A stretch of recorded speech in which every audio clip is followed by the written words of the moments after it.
All right, we're on day number 53 of the Take It Easy Tour, also known as Donk's Ride of the Valkyries. And what are we doing today? We are on a whale boat, and we're going out to look for whales.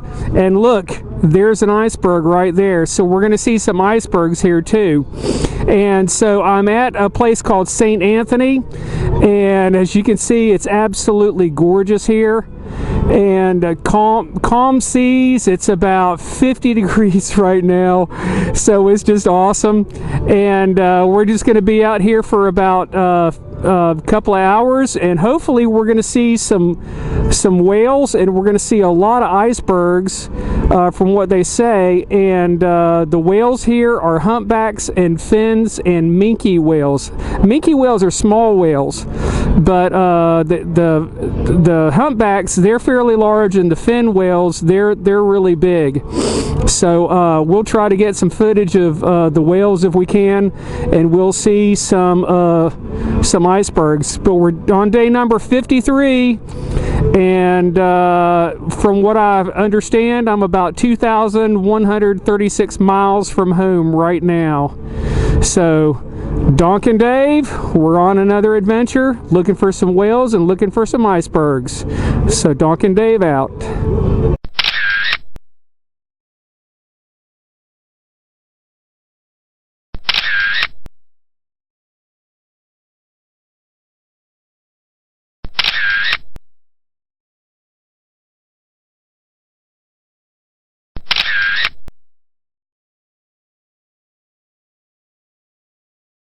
All right, we're out here on the water, and there's an iceberg right out there, and there's another one out there, and we just saw some porpoises.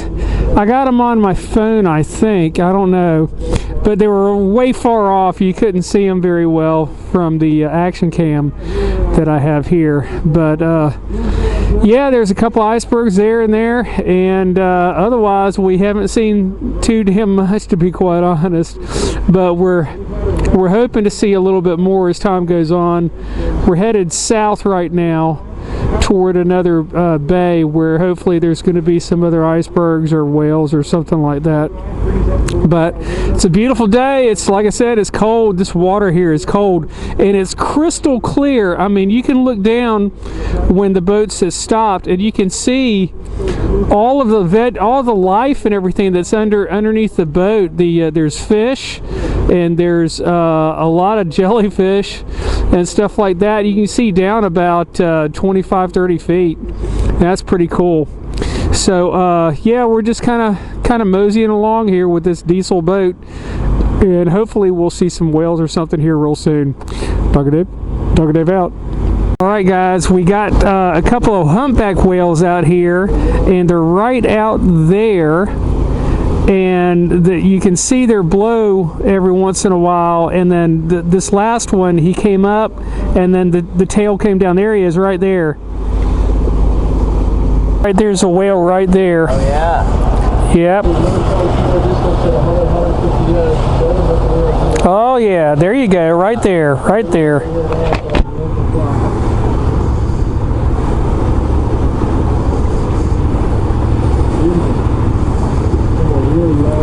See if we can get anything.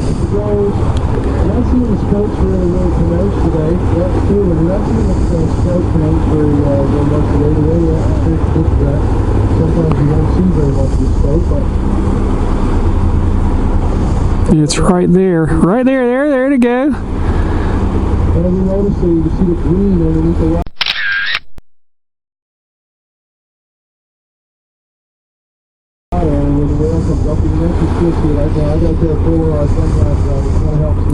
Here's another one right there.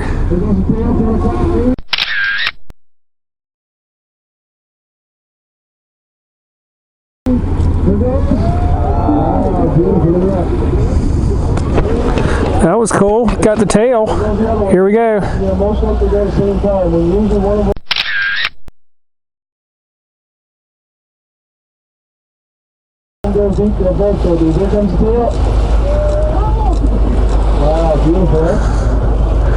Neat. So we'll give them another dive, guys. Like I said, we'll try to give them another one, but then we're going to have to make our way along. No, these are humpbacks. These are two humpbacks, yeah. You won't see a tail from the minke whale. You won't see a spout most of the time. You'll just see a black back and a hook fin.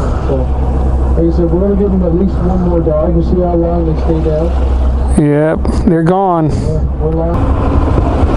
And that's about it for the whales. Now we're out of here.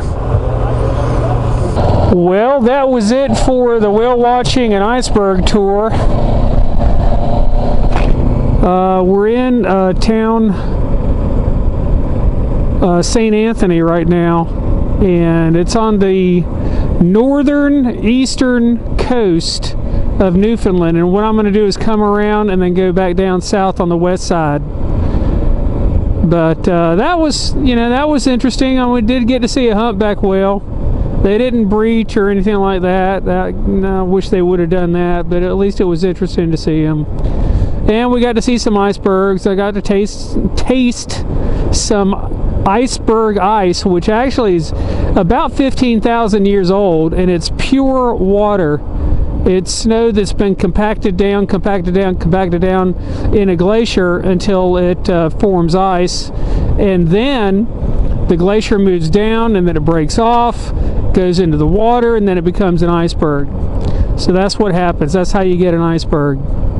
So that was kind of fun to do, kind of fun to taste the iceberg ice and all that stuff. 15,000-year-old ice, that's pretty good. I gotta say, I wish I had some bourbon or something to put that in a drink. They say that's what a lot of people will do up here, is they'll get the iceberg ice and they'll drink their bourbon with it. Can't say as I blame them. Well, alright, that's going to do it for now. We got another spot to hit, so we'll see you later. Alright, we're here at a place called Goose Cove, which is just outside of the place where I was, about 6 miles as a crow flies. And there's some more icebergs right there and there. And there were some orcas right out here. And there's a big couple of icebergs right there and there. And I've just been kind of here chilling out for a little while looking at these icebergs, and Donk of course is with me, so we have to have Donk with us, but we're just here kind of checking everything out. And I can see another iceberg way out there. Well, I mean way out there, but I've got some people behind me and they've been talking about this being iceberg season and everything, and it'll dissipate here in a little while. As these icebergs here, they'll be here, they're 15,000 years of age, and they take 2 years to get here from Greenland, and then once they're here, they last about 2 weeks and then they're gone. So these things here, they're going to be here for a little while, and then they'll just be gone. And that's what happens. That's the nature of things here in this area here with the icebergs and everything. So it's really cool. And Wave, you're going to be on YouTube. Wave, you're going to be on YouTube. Fun people. So, yeah, we're having a good time here, just yakking it up and everything. All right, that'll do it. Doc and Dave out. All right, well, that's going to do it for the iceberg viewing for the trip. I think stopped here at this place here at Goose Cove. Bumped into a couple of riders that I took the ferry over here with, John and Patty, and they were such good people. They're from Rochester, New York, and they've traveled 28 countries. He rides a Yamaha Tenere, and she's on a BMW GS 1200. Both huge bikes, but they have traveled all over the world, 28 countries, and they're such good people. So I really appreciated meeting them and their friendship and fellowship, really is what you would call it. But that's going to do it here for Goose Cove. You know, you look at these communities and you just wonder, what is the industry here? And there it is right there. It's the fishing industry. And then if you have the fishing industry, then you have to have the service industry to support the fishing industry. So that would be the boat builders and the boat maintenance people and the people that sell the gasoline and all the other stuff that goes along with it. See, there's their dock there, and there's where they bring in their catch, right over there. So that's their industry right here, is fishing. And a little bit of tourism, a little bit of sightseeing and stuff like that. And, you know, if we had... if we were in Appalachia, what would be the industry there? Well, it'd be probably coal if we were in like West Virginia, and so that would be an industry, and you'd have the surface industries with that. And then you know, just you have your main industry, and then you have the support places that support those places, those industries. So that's what they got here. But damn, it's so damn cold here all the time. They have got to love winter. And I mean, not tolerate winter like I do. Love winter. And that means snowmobiling. That means skiing, cross-country skiing. That means hockey. That means all that kind of good stuff. And that kind of stuff I just don't do right now.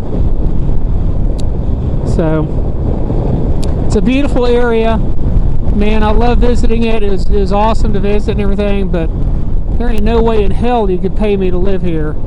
No freaking way. I want it a little bit warmer, no doubt about that. So that's it for now. Donkey Dave out. I'll talk to you later. Alright guys, I've got something very, very special to show you, and it is this. These are called thrombolites, and what they are is they're bacteria. These are fossilized bacteria. If you had come to Earth 3.5 billion years ago, before life existed, you would have seen the Earth as a green planet, not a blue planet. The water, the seas would have been filled with iron, dissolved iron, and arsenic, and our atmosphere would have been full of carbon dioxide. And one of the first life forms on Earth was bacteria. These bacteria, and what these bacteria did is they conducted photosynthesis, where they took the carbon dioxide that was in the water and in the air, and they ate it, and they released oxygen. Now what happened after that was they ate up the CO2, and they released the oxygen, and the oxygen was dissolved in the water. And when the oxygen came into contact with the iron that was in the water, it created iron oxide, which we all know is rust. And if you go out west into Arizona and Utah and you find the red rocks, that's what these things formed. And then what happened was the iron precipitated down, and then the water basically became from a green color to a blue color. And then what happened was, once these things ate enough CO2, the oxygen that was dissolved in the water started to come up into the atmosphere, and the CO2 level that was in the atmosphere came down. And so what happened was, the level of oxygen in our atmosphere came up and the CO2 came down. And these things right here are what formed our atmosphere as we know it now. So these things were terraformers, biological terraformers, 3.5 billion years to 600 million years ago. And these are some of the oldest fossils, and I'm honored to say that I'm touching one of the oldest fossils in the world. I have touched the oldest trees at about 2,500 years with the bristlecone pine in California. and I've also touched some of the oldest rocks, and now I'm touching one of the oldest fossils. So there's your geology and biology lesson of the day. Thrombolites, oldest fossils, some of the oldest fossils in the world today. And this is the only place that I know of that's here in North America where they exist. The only other place that I know of is in Australia, and they have that hidden. You can't find it in Australia because they're special, because they're still alive in Australia. But thrombolites here in western, where am I? In western Newfoundland. Doc and Dave out.